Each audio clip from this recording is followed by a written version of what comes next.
Give me your house. It used to belong to my husband. What's wrong with his wife using it? He is a fool, isn't he? Why did he entrust the house to his failed firstborn son instead of his lovely second son? And you, the pathetic wife who married that failure, are leading such a good life. I don't get it. She's right. We deserve to live in this house. You two jerks aren't worthy to live here.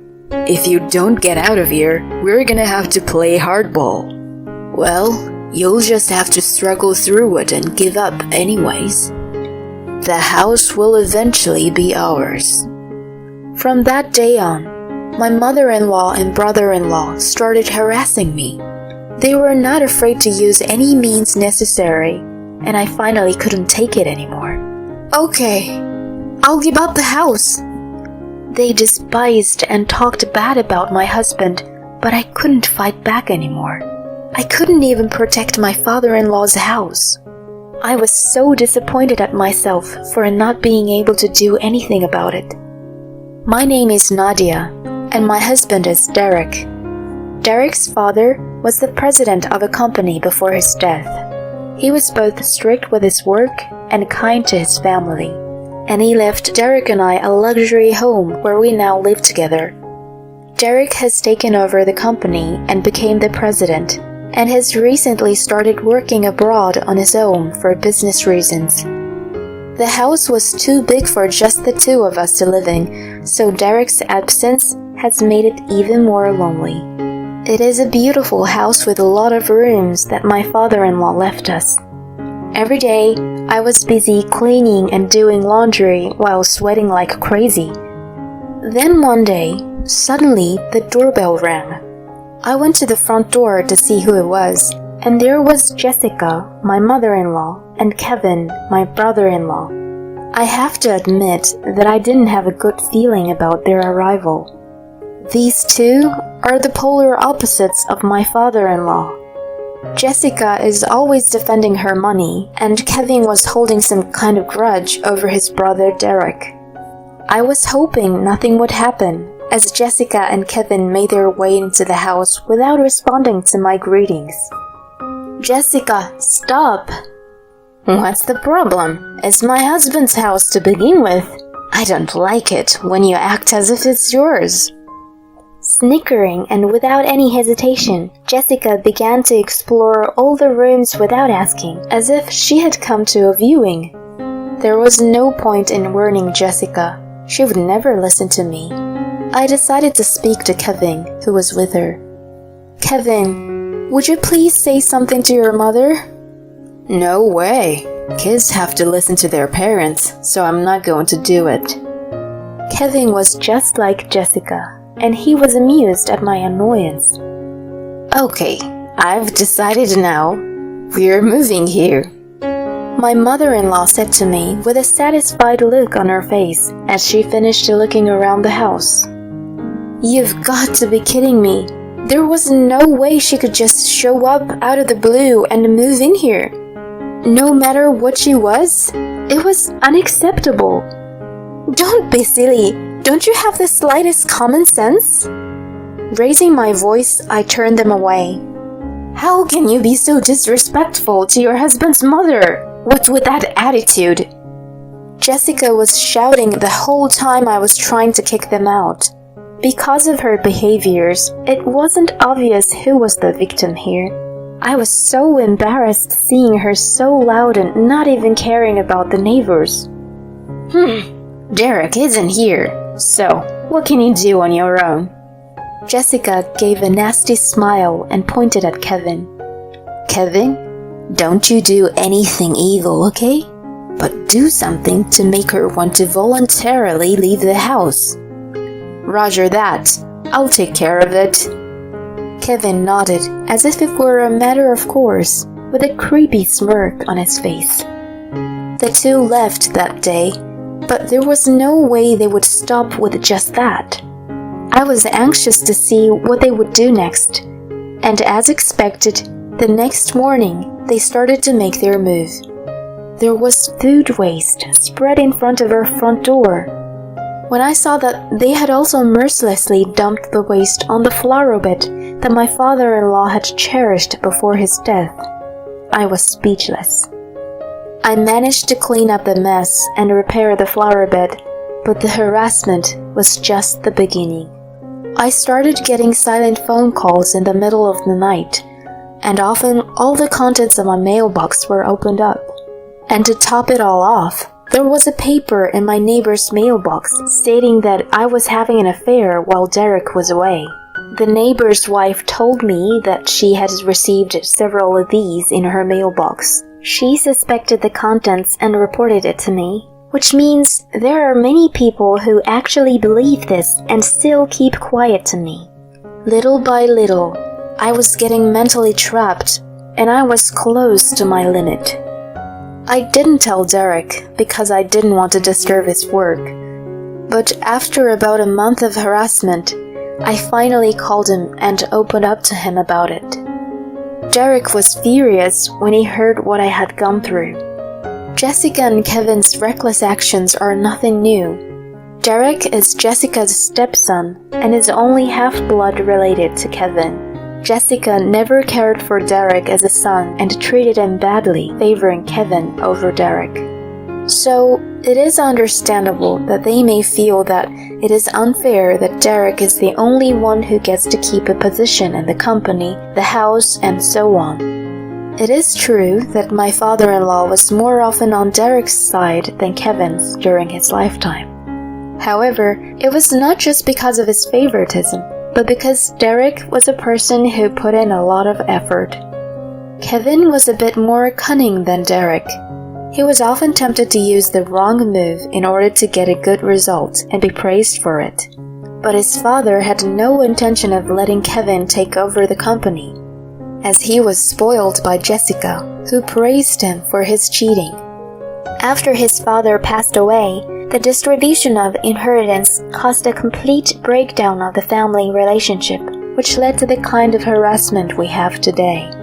Derek has put up with Jessica's harassment for a long time, but now that he knows that it is being directed at me, he has expressed his anger and his refusal to tolerate it. And so, Derek suggested a plan. I nodded in agreement. The next morning, I called up Jessica just to tell her one thing. We have decided to let go of the house. Jessica was obviously overjoyed. She did not yet realize that she had fallen for a plan. A few days later, Jessica and Kevin arrived at the house to move in. But when they came, they were stunned. The house we used to live in was already occupied by the vice president of Derek's company, along with his wife and daughter. The vice president was a good friend of my father-in-law, and was assisting Derek, who was now the president of the company. Both Jessica and Kevin knew of him, so the moment they saw his face, they realized that Derek and I set them up. Jessica and Kevin started shouting at the doorstep of the house that was not theirs. That was the cue for Derek and I to come out from the back of the house. We had talked through our plan with the vice president, so we were able to visit on the day Jessica and Kevin were trying to move in. While Jessica and Kevin's faces turned red, the vice president's wife was giggling uncontrollably in the back of the house, saying she couldn't put on a poker face unlike her husband. Why do you always get everything?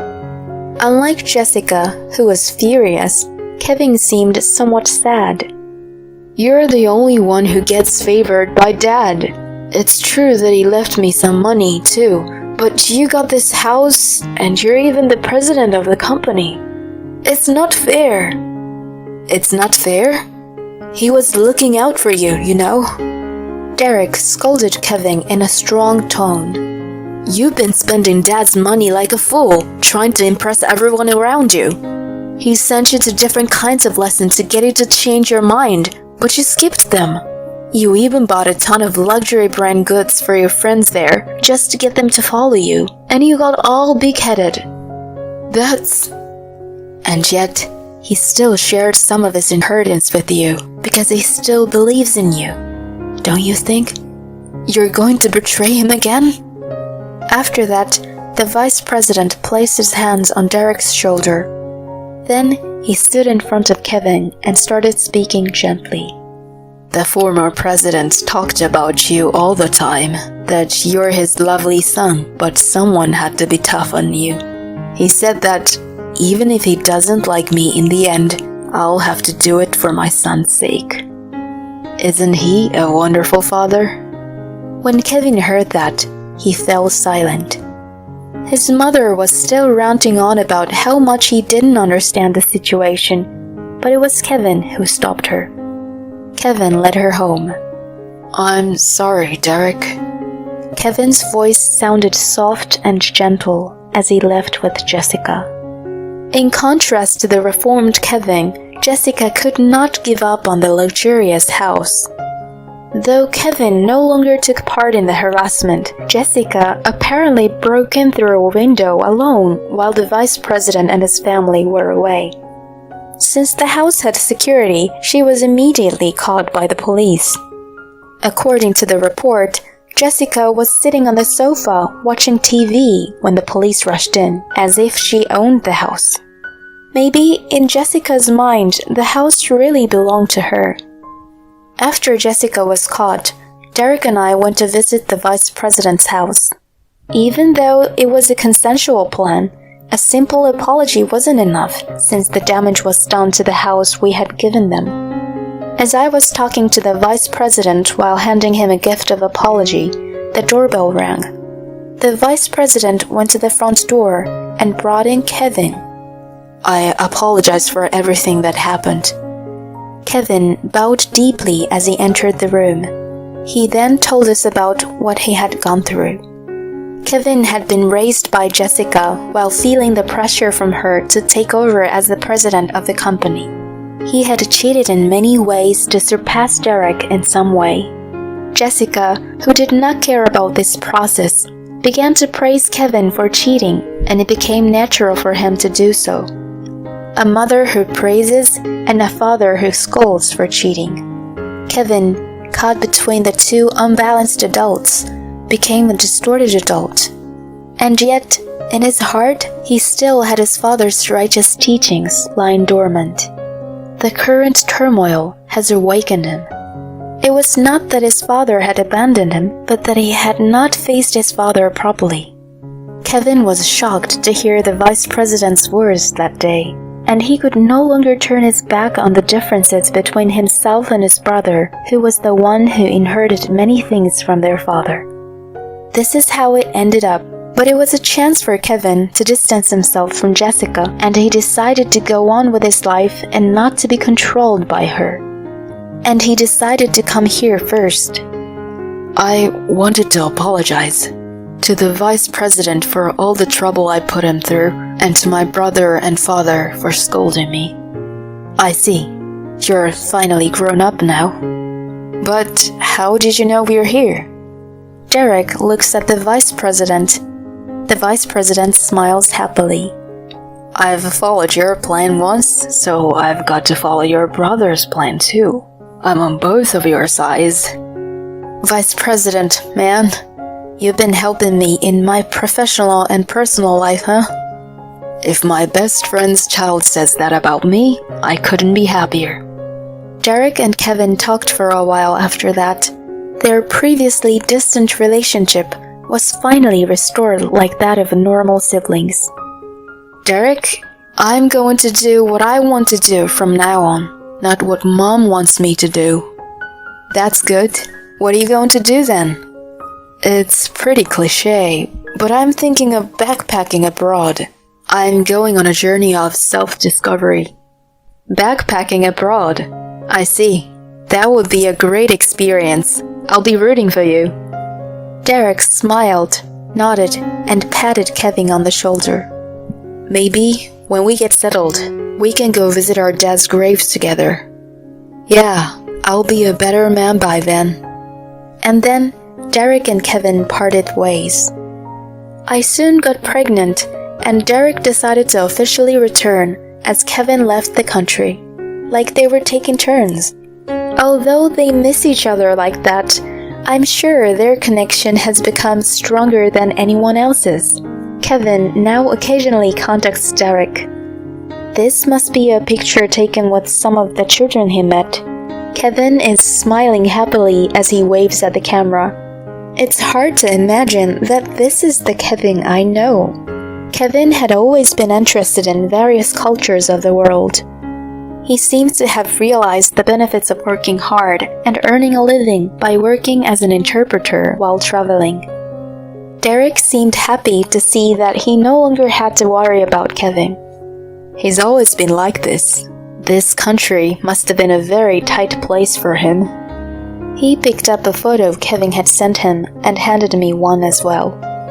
You'd think so too, don't you, Mom? Derek said, and Jessica, who was sitting next to me, looked remorseful and quietly drank her tea. Jessica had been arrested that day, but had been released at the pleasure of the vice president. In exchange, he had made one condition, that was to give Kevin his freedom. Jessica accepted the condition, but when she saw Kevin looking so happy and free, she must have felt deep regret in her actions. The unruly Jessica was nowhere to be found. Did Kevin not need me? No, he needed you. You just did it the wrong way. She looked at Kevin's picture and sighed. Jessica, I'll go get you another cup of tea. I got up from my seat, and Jessica followed me into the kitchen. I am sorry to ask this now, but I was wondering if you could teach me how to make your tea. I feel like it tastes better than the tea I make. I don't think there's such a difference. I don't do anything unusual. It's just a little trick. Now that Kevin is gone, Jessica has become a sweet woman. She has more time to herself, and I guess she's had some time to think things through. I felt like I could get along with Jessica now. Now that I am about to give birth, the three of us, including Jessica, are living together. As my bump gradually gets bigger and I have difficulty moving around, Jessica helps me with housework and takes care of me. I wonder if this awkwardness between us will disappear by the time my child is born. I sipped the tea that Jessica had made for me and wondering things like that. It was a delicious tea, just the way I like it.